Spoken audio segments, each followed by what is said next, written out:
Computer, activate the threat assessment matrix. Ooh. All right. Toys, loaded guns. What are we waiting for?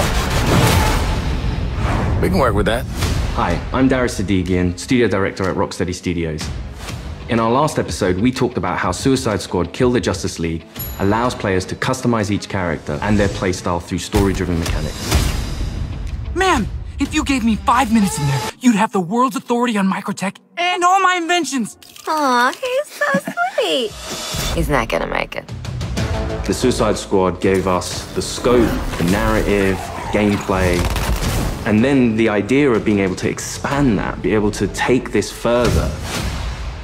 It's going to feel completely fresh. In that spirit, we want to deliver totally new content at no cost for those who purchase Suicide Squad Kill the Justice League. We're back in business. All right, let's steal this shit. Today we'll discuss customization options that draw from the full spectrum of DC Comics. You'll see emotes, rival taunts, outfits, and more. We wanted to have a game that was very focused, but this time we really want to expand out with being able to dynamically update, add new content, take on feedback, and evolve the game over time. For the first time ever, we'll give you a preview of what's to come after the credits roll on our main story campaign. We always designed the game in a way that we really wanted it to be accessible for everyone. And for those players that want to delve even deeper into our gameplay and into our systems, it really is about delivering new places to explore, new worlds to be in, new stories, new characters, and creating unique ways for you to play. We're gonna give you the content you love. Speaking of, what are you doing, mate? I'm smiling. Let's dive into Suicide Squad Insider Episode 3. Welcome to Task Force X. From the onset, Suicide Squad, being a squad, felt like the right fit for the kind of game that we wanted to make. You get to play with friends, you get to play on your own, but while you are playing on your own, you're playing with the squad, always. Every aspect of our games, we always look at it through the lens of Rocksteady's treatment. And that just doesn't stop at gameplay, that doesn't stop at story. When we're looking at the social features that we've really introduced into Suicide Squad, it has Rocksteady's approach. What do we think players will have fun with? This game has the mechanics to play kind of socially competitively, like none of our games have previously, and it really fits the characters of the squad. With multiplayer, we're leaning into the competition within the squad to show off your skills, show off your mettle, be the best one. I'm a freaking superstar. The squad are working together under duress. And so it's fun to add in mechanics to encourage the players to behave in the same way. So a lot of the time what you'll actually be doing is trying to get the highest score, which luckily helps you all complete the mission, but the best player in any mission becomes the squad leader in multiplayer for the next mission. How great was I? We have leaderboards for solo play, for playing with one friend, two friends, or a 4-player squad. You're competing with everyone across the world. Cross-platform, it is the best of the best. Think you're hot shit on toast, but you're cold fart on bread.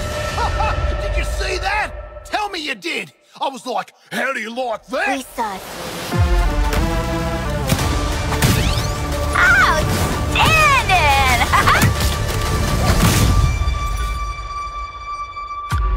There's some really fun incentives for playing together as well as playing competitively. You can use the equipment that other players have equipped on their characters in your squad with the AI playing as the characters. And those players whose bots you use get rewards for you using those bots. And that's a really fun feature that I think the players will be incentivized because they'll get something out of doing too. Farewell. We also have the rival taunt system, where on the leaderboards, if you pass your friends or anyone on your friends list who's also playing the game and you beat their score, well, next time they log in, they'll get this kind of funny quip just to show that, oh yeah, by the way, I beat you. Home run, baby. You boot up the game, you're logging in, and then all of a sudden on your screen you get Boomerang giving you the finger. I think fans are going to have a great time with our remote system. Allowing players to kind of communicate in different ways, really in playful ways. As Rocksteady, as creators, this was another opportunity for us to really engage with our characters, extend the narrative through the players' choices with a very cinematic eye. Through the game, we offer many customization options and outfits through the player. You start off in the prison, you get your prison garbs, and then you evolve to the Task Force X outfits. Yeah, right. I was thinking something more fashion-forward. The outfit customization in our game is vast, to say the least. With this game, Rocksteady will deliver a full story-driven campaign to players, including more cinematics than any previous Arkham game. For players who survived the war against Brainiac's forces and want to keep the adventure going, Rocksteady is ready. We very much knew we had a story to tell initially, and then we wanted to carry on feeding into that, and then changing up the gameplay to have a game that was going to evolve through post-launch content. Suicide Squad Kill the Justice League is going to be one of the most generous, player-friendly, post-launch experiences available. Every season we will have 2 episodes. Each season there's going to be a different spin on how you play, and will be heavily themed by a DC villain. So there's many, many layers of influence from the DC world on how you play and what you do. The seasonal content gets automatically dropped into the game each episode. There's no playable content locked behind a battle pass, and the in-game shop is for cosmetics only.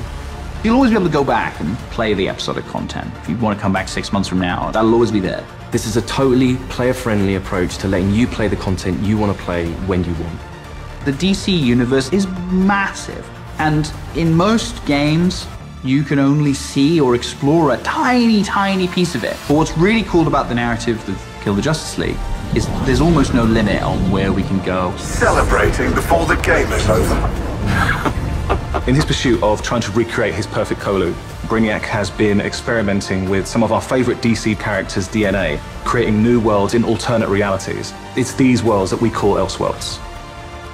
Brainiac is a genius of 12th level intelligence, but he's also trying to rebuild this civilization that he misses and is lost, and there is nothing he won't do to get there. New Colu will be reborn. He's building a model of the multiverse. It's all gathering data. I will unlock your full potential to serve me.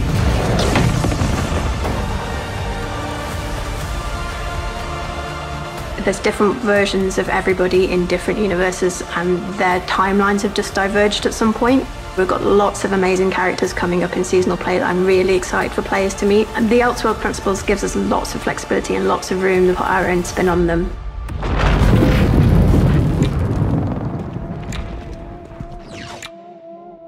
So we get to play with a bunch of cool shit from alternate universes, and then what? Retire? When Season 1 launches this March, you'll be able to unlock a new playable character for your squad, the Joker. At least buy me dinner first. The original Arkhamverse Joker has been dead for 5 years, but this is a new Elseworlds twist on the villain. He was part of the Suicide Squad in the Elseworld that he's from, which already shows that he's slightly more cooperative than the previous Joker we've had. But as you get used to him and actually play to him, you realize he's unhinged in a different way. Not only has he got to figure himself out, but he's figuring out his place in this new world and this new squad. He hadn't reached supervillain status before Brainiac invaded, so, he's still a bit less experienced. I think we've taken him back to the kind of more vaudeville roots of Joker. He's masking insecurities with traditional Joker behavior. But deep down, he's not sure who he is yet. Lock him up. Oh, making new friends after a move is always tough. As your mission expands deeper into the lore of the DC Universe, this new version of the Joker will join your fight with his unique combat, traversal, and weaponry. His traversal is all based around a rocket-powered umbrella, which he can blast himself into the air, and then uses that to glide around, and then he can actually flip that down to grind along buildings, knocking enemies out of the way.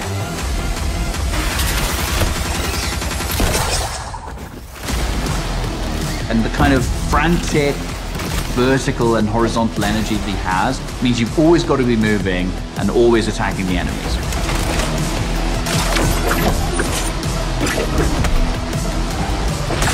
The Joker is only the first of the new squad recruits you could meet through the ongoing additions to our game. Over time, we can build up a library of characters that DC fans might not have expected to see in a video game, like a regular comic book release. I look forward to when the next issue's coming out.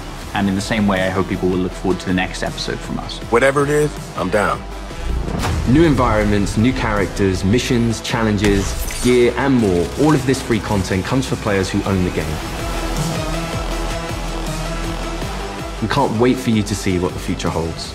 With Elseworlds, the possibilities are endless. How do you like that? Thanks for watching this series. We hope you'll join us for Suicide Squad Kill the Justice League, a third-person action shooter where some of the wildest villains of DC Comics join forces to save the world from its greatest heroes. No, that's mental. We're not doing that. God help us. Yeah. I think players are going to be surprised about the depth to which they can craft a character. It comes back to player choice and player freedom. Everything from melee strikes into gunplay, which you could then go into a traversal attack. All of the combat moves flow seamlessly into another. The squad can be garish, they can be loud, and playing together with your friends in a multiplayer space is a really unique experience that you can't get anywhere else. What we've done with the Suicide Squad is to really expand those experiences. Not only just one character this time around, we've done it with 4 and we plan to do it with more. This brings back memories of my old Suicide Squad. Whether you're in for the main story or exploring what lies beyond, Rocksteady Studios is here to support our players while delivering exciting new experiences. Thank you for joining us and we'll see you at launch February 2nd, 2024.